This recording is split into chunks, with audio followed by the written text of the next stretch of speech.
So, as we draw the curtains on the Asia Economic Dialogue 2024, it's my distinct honor to extend a heartfelt invitation to our valedictory session, where we have the privilege of hosting three esteemed dignitaries who have left and continue to ably navigate the landscape of governance and public policy in India.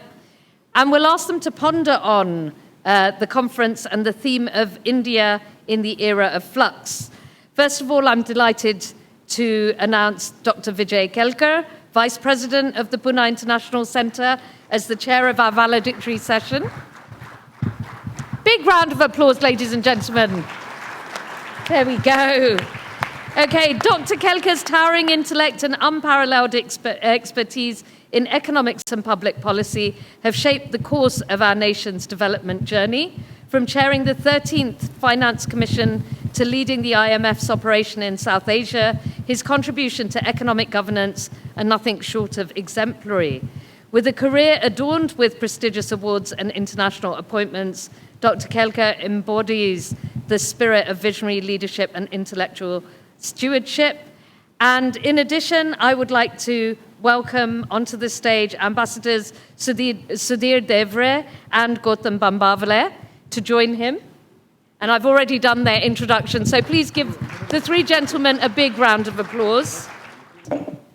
Well, ladies and gentlemen, let me start by saying that you can see we have had a scheduling issue, and we've not been able to succeed in getting our Power Minister, Mr. R.K. Singh, with us. So with typical Indian, as they call it, jugaad, we have a different valedictory session where we are going to, the three of us from the Pune International Centre are going to try to bring together the entire conference and see what are the takeaways for India, and definitely also for the Pune region. So let me start by asking Dr. Kelkar that one of the takeaways that I thought we can get from this particular conference is that India must continue its growth story, that we must continue to grow at 7 or 8% per annum, not over the next 2 or 3 years, but over the next 10 to 15 years. Now, do you see that as happening? What are the conditions under which it can happen? What are the next stage economic reforms which will be required to make that happen? Can you share some of your thoughts with us, Dr. Kelkar? You know, Gautam told me last night that about this new responsibility he's going to give me. So I did some work overnight. So I'm going to use some data, very interesting data, which sort of, to respond to, it gives some insights, relates to what he said, and also relates to our conference theme, namely the era of flux. It's very interesting, and I know a little bit about India, so I'm going to speak on India, and I'm not going to speak of other important parts of our. Although I had a privilege to represent both Bangladesh and Bhutan as a director on the IMF board, so I know a little bit of them, but not as much as I know about India. 91, friends, I'm going to take you back to 91 and trace a little bit of economic history of India to relate to the theme which we have on era of flux. Since 91, India faced about 12 to 13 different challenges in terms of shocks. The shocks came as war, in international wars. They came from outside, Iraq war. It came from the rest of the world's very, what I thought was hostile attitude towards India's nuclear building capabilities, 98 sanctions. Then we had a number of oil crises, which I can remember the three of them. Then we had crises like most recent one, Ukraine war, or war in Ukraine, which I think is a more appropriate way of formulating it. And plus this Israel genocidal war vis-a-vis Palestinians. Over 3 decades, and I think if you look at the growth rates, and to respond to this question, and I'll tell you, and I was myself quite surprised, the maintenance of India's growth rate. India's growth rate, if you take any 10 years in this 30 years, has been moving between 6 points per annum to 6.41.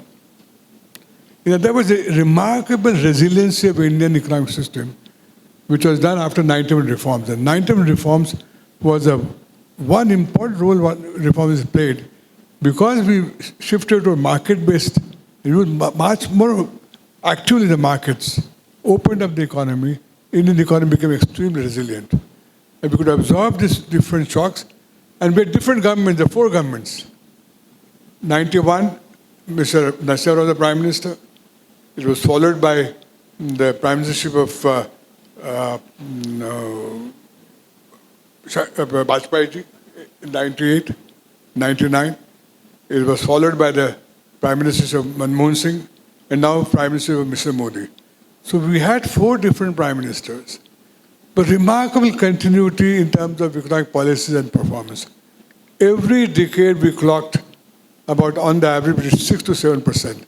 So to answer your question, I think, and how did it happen? And I think it happened because not only about 91 reforms, but Indian economy, throughout all this 4 Prime Ministers regime, we have created very important guardrails to Indian economy, which protected and also ensured growth. And these 3 guardrails to my mind were, first one was enacted amendment of Fiscal and Responsibility Act, which ensured fiscal stability.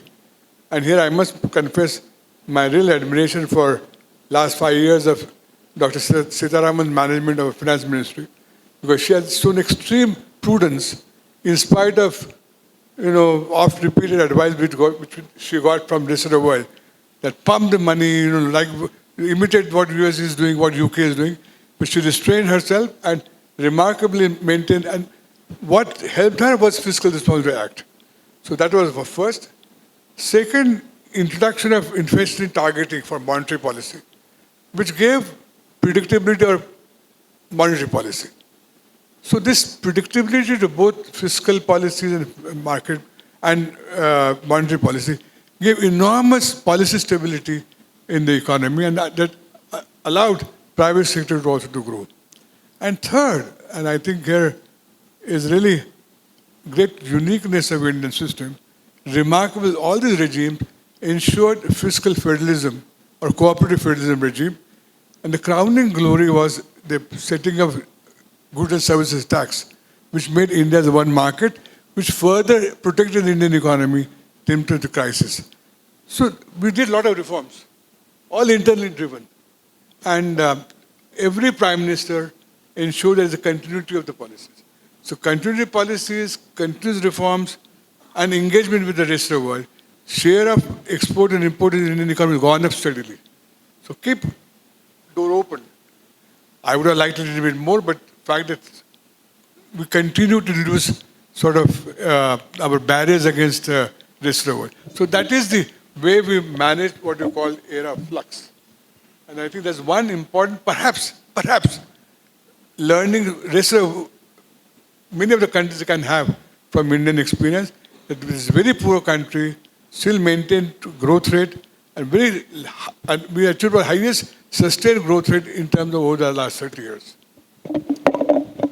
Thank you very much, Dr. Kelkar. Let me turn to Ambassador Devare and ask him that international cooperation, working with the rest of the world, is a very important part of India's growth story and of our maintaining 6, 7, 8% GDP growth over 15 years, maybe 20 years.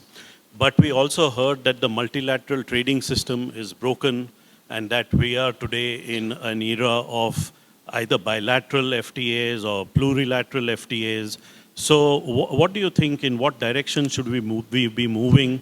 By when do you predict that we will complete our negotiations on FTAs with both the United Kingdom and with the EU? And which country should be next after that? Well, our experience with FTAs has been kind of a mixed one. We were perhaps laggards as far as FTAs is to start with. We did not have any FTA. Well, we had with a very limited one with Thailand in the late 90s, and we entered with Sri Lanka in around the year 2000. So these were two FTAs with, well, sort of developing countries. The first FTA with a developed country was with Singapore. And there was a lot of reservation at that time. I recall when the Singapore Prime Minister proposed an FTA in New Delhi, actually hell broke loose because they said, how can India have an FTA with a developed country like Singapore? But as Dr. Kelkar just now mentioned, there was a kind of a continuity in our economic policies and a kind of a forward-looking approach. And the decision taken by Vajpayee government to go ahead, and it was pursued later on by Dr. Manmohan Singh's government. So this is a approach which Government of India adopted with regard to FTAs. Well, we have signed FTAs with a few countries, some developed, some semi-developed, and some developing. For example, we have an FTA with Malaysia, with Japan, with South Korea. Recently, we signed one with Australia. You heard about the negotiations for the RCEP, that is the Regional Comprehensive Economic Partnership Agreement, which was going to be the biggest FTA for India. And currently, actually, this is an FTA which includes some 45% people of this population of the world. That somehow India backed out at the last minute. And currently, we are now negotiating with European Union and US also, plus a bilateral with UK. Well, there are a number of problems there. I think one of the major problems has been investment. Also problem about IPRs. And these are the issues. Beyond, of course, that are the labor and the environment standards, which again are brought in by these countries. So it's not going to be an easy process, but I think we are at it. We are hopeful that these will be signed. Because having not signed RCEP, we will have to really balance now with FTAs with European Union and UK and some of these countries. US is, of course, very difficult. RCEP, which includes countries of whole of Southeast Asia, Far East, Australia, New Zealand, has been a very attractive kind of proposition, but for us, it would have meant really signing an FTA with China. I mean, so therefore, I think it was dropped at the last minute. So it's a different kind of difficult situation. Ambassador Mohan Kumar just now spoke about multilateral versus plurilateral. And this is a dilemma which is faced by WTO. I don't know whether we can find a solution to this. Multilateralism is going to be very difficult because of the insistence on WTO rules on consensus, which is very difficult to nowadays achieve given the large membership.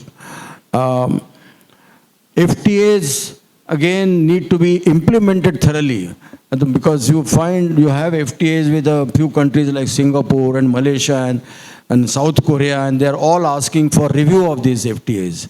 Because in FTAs, you have a problem of movement of natural persons, which brings in non-commercial issues like immigration and questions of that kind. So I think FTA is not the final solution, but it is, I think, in the kind of situation that WTO has now found itself, and plethora of FTAs have emerged across the world. This is perhaps, I think, what we can really be satisfied with. Thank you, Ambassador Devare. Dr. Kelkar, we have to talk local also. So we have to speak a little bit about Pune. How does, as we move ahead, as India grows, as our partnerships with the rest of the world increase, how does Pune retain its competitive advantage where industry is concerned, where technology is concerned, where education is concerned, and of course where our own culture is concerned? How do we stay at the forefront of competitive part of India in this process? I think solution is rather simple. We just have to improve the local public goods in the Pune as a city. Look at our systems of water management, traffic management, supplies of kind of facilities which the good cities have, we don't have. So I think lots of efforts we have to go through in creating better urban public goods. I mean, if Indore can become today the most cleanest city in India, I don't know why Pune can't be sort of as good as Indore, not better. So I think unless you improve, because quality of life, I'm sorry to say, I mean, I grew up in Pune, I studied in Pune, and I'm quite proud of this city and what this city has glorious past. But unless we improve our local urban governance system, I'm afraid that's a binding constraint. There's really tremendous possibilities to grow. So we have to really, one thing is actually, that's why some of the activities of Pune International Center is precisely now geared at how do we improve Pune metro region. Because now it's important thing as metro as a organic principle of the city, how do we improve and how make it a sort of more livable space. And that's, I think, going to be the important criteria. Because everything is there. Largest supply of skilled manpower. All skills are available here in Pune. Beautiful weather. Now Pune with this new road, even if you don't have international airport, now Bombay new international airport will be available 1.5 hours. Not different than Narita and Tokyo. So I think that is taking place, but not urban infrastructure. So unless we improve the quality of life in Pune, I'm sorry to say that, look at our, anyway, I don't want to bore, all of you know what the problems are. So all of you can see that there are many challenges ahead of Pune. We hope that we will be able to work together with others who are in office to solve these. What I'm going to do, I know you didn't bargain, you had bargained for Mr. R.K. Singh being here, but we have both the doyens of the Pune International Center, Dr. Vijay Kelkar, Ambassador Sudhir Devare. So if there are any questions from the floor at this point, I'd like to take a couple of questions and then request Dr. Kelkar to bring the conference to a close and to thank all of you for being with us for 2.5 days. So any questions? There's a question. I can see a hand up here in front, Ambassador Lata Reddy. Anyone from the back, any of the younger generation wants to ask a question to Dr. Kelkar? Yes. My question is directed to Ambassador Devare. Sir, you talked about the FTAs, and whether or not they've been successful. I remember when we did the ASEAN FTA, India-ASEAN FTA, there was a huge problem because, the ASEAN insisted that we should go ahead with the goods FTA even before the services FTA was implemented. And as you rightly said, because issues such as immigration and so on come in when we talk about the services FTA, it was then, in spite of assurances that it will be done very quickly within a couple of months, it actually took a couple of years for the services FTA to come in. So I think we really have to look very carefully at FTAs, and whether it's with the UK, whether it's with the US, with whichever countries we're looking at FTAs, I would urge that we are very careful in our negotiations to include both services and goods, because India is seen as having an advantage in services. And because of the fears about immigration, mass immigration from India, a lot of countries will try to block that part of the agreement. So we must insist on a double agreement to be concluded more or less simultaneously. I don't know if you agree with me. Yeah, I entirely agree with you, Lata. Actually, see, our emphasis in signing any FTA has been on services as much as on goods.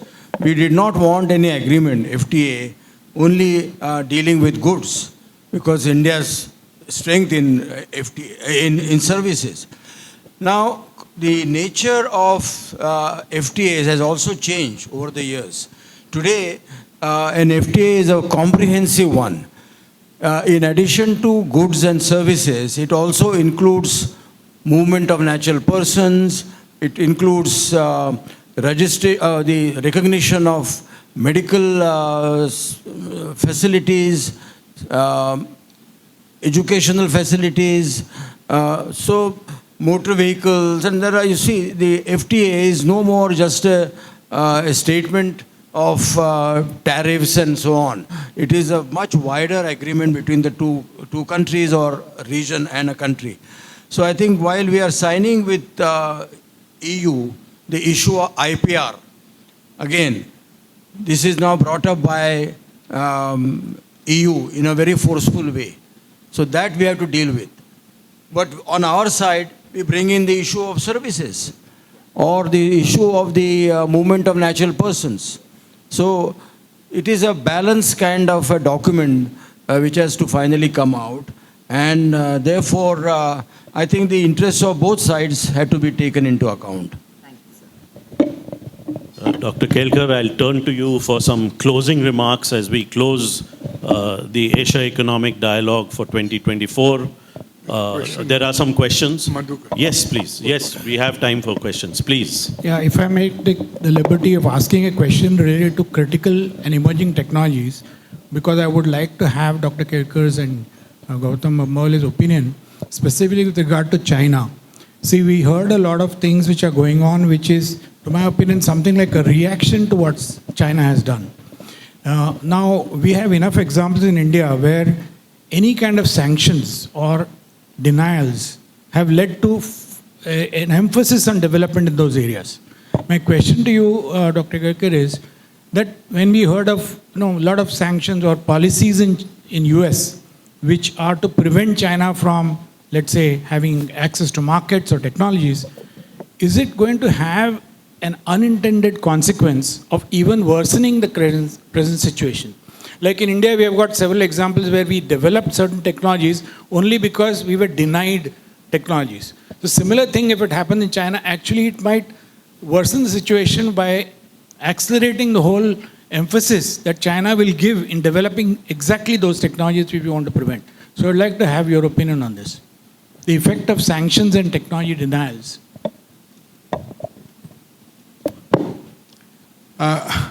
Madhukar, I must be honest, I have not thought about it.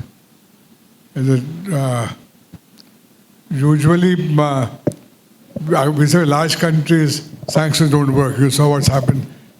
The current Ukraine war in Ukraine. No country has faced sanctions like Russia is facing today in the rest of the world. And that's the most dynamic economy today in the West. So, same thing happened during sanctions against us, nuclear sanctions, and soon the countries realized that it's not working, and they had to, one by one, they had to resile from those. So large countries, the sanctions, economic sanctions, is not an instrument to coerce them, because there are enough resources there. I don't think, same thing will happen with China. I don't think China can be coerced through sanctions, both because of size and the intrinsic endowment that society has. So I don't want to give advertisement to our own book, but we have circulated all book which was brought out under the leadership of Gautam when 2 years ago, how India should respond to rise in China. And we have given our assessment. And I think we have to take a much long-term view about China and don't get neither frightened or neither concerned about it. We have to pursue our own policies, and because we are large enough. So same thing, China, I don't think it can be coerced by the United States. It's too large a country, and it's frankly it's too late to contain them. The cat is already out of the bag, so it's too late for. They should have done much earlier, which they missed. And that's thanks to, there's a different story, thanks to As you know, the Wall Street interest differed from the real interest. But I don't think China can be contained. And that's not, I don't think India is also not looking at China to containment of China in that sense. I mean, we have a confidence that we can grow, we can on our own strength, and we can be over time independent pole in the global economy, our own right. So sanctions vis-a-vis large countries, I think, don't work. But I don't really want to add anything to what I said. No, I completely agree with what Dr. Kelkar said, and we had written about this in our book 2 years ago. I think what we have to do is, while we study China and closely follow what's happening there, we have to spend more of our energy on India. We have to do what we need to do to grow, develop, and as Dr. Jaishankar, our External Affairs Minister, says, we have to do it the India way. So that's my reaction to that question. Thank you very much for the question. There's one more hand at the back, so maybe we'll take that as the last question. Thank you. Please go ahead, sir. Sir, a couple of issues. What more needs to be done in terms of liberalizing in India's trade investment policy? And the other thing is that there are a lot of those non-tariff issues that keep coming up, the carbon tax, carbon border tax, and so many other things. So how India should be coping up with such issues? I'm rather old-fashioned on trade policy. I think India should open more. India should not adopt protectionist policies. They are self-defeating in long run. I think we have enough other policy instruments to protect the economy, if you want. But protectionism is the worst way of doing it. So I hope that last few years' trend will be reversed in terms of increasing tariff barriers when the next government comes. Hopefully it will reverse, because open economy is the only solution, and everybody benefits, including India. Well, under our FTAs with the number of countries, the trade barriers have already been reduced. And India's export today is nearly 50% of its GDP, which was not the case before. So this is a marked change in India's export approach, largely driven by what Dr. Kelkar says, that reduce the barriers, make it your economy more open, and face the competition. Yeah. And India is, I think, today in a position to face that. So with that, let me request Dr. Kelkar for some closing remarks to the conference, and then we'll bring the conference to an end. Thank you. No, I just want to make a couple of points, Gautam. First is, we have been attending, this is the fifth. And this was perhaps the best, I think, in the last 5 of them. Thanks to you. I think in terms of quality of the subjects, speakers, and the range of topics we discussed. So I think, unfortunately, we have put a high bar for ourselves for the next conference.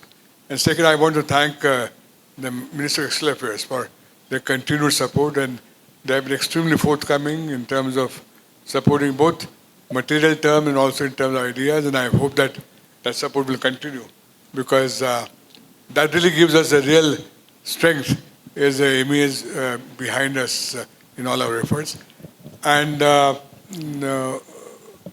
over time, we'll try to further improve upon it. So what I think he has already circulated, please take your time to send us your suggestions how we can improve further, both in terms of physical amenities, intellectual content, or even the way we organize our events or event sessions.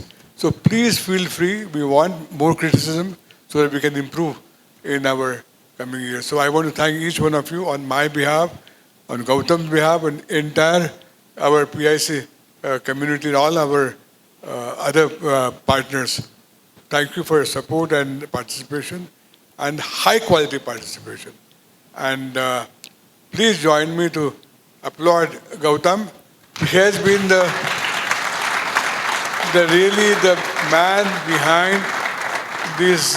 You saw what's final output. The person behind this had been working tirelessly. Sometimes we irritated him by not being sort of doing as good as he wanted us, but he is persistence. And so I want to thank once again, give him one round of applause.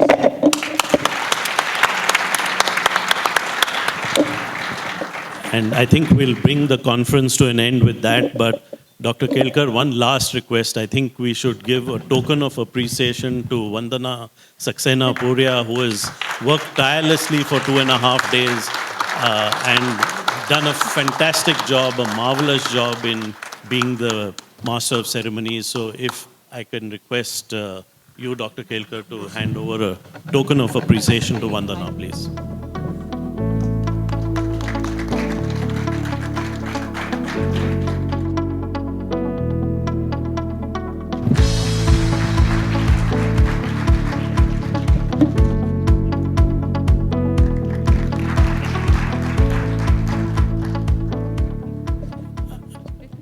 Thank you so much.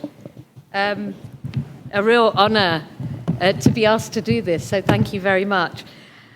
I think I will just say this, ladies and gentlemen, esteemed participants, as we draw the curtain on Asia's Economic Dialogue 2024, I stand here with a sense of profound gratitude and renewed purpose. Over the past few days, we've traversed intellectual landscapes, delving deep into the heart of economic challenges in an era of flux. We've confronted uncertainties, navigated complexities, and charted a course towards a more resilient and inclusive future for Asia and beyond.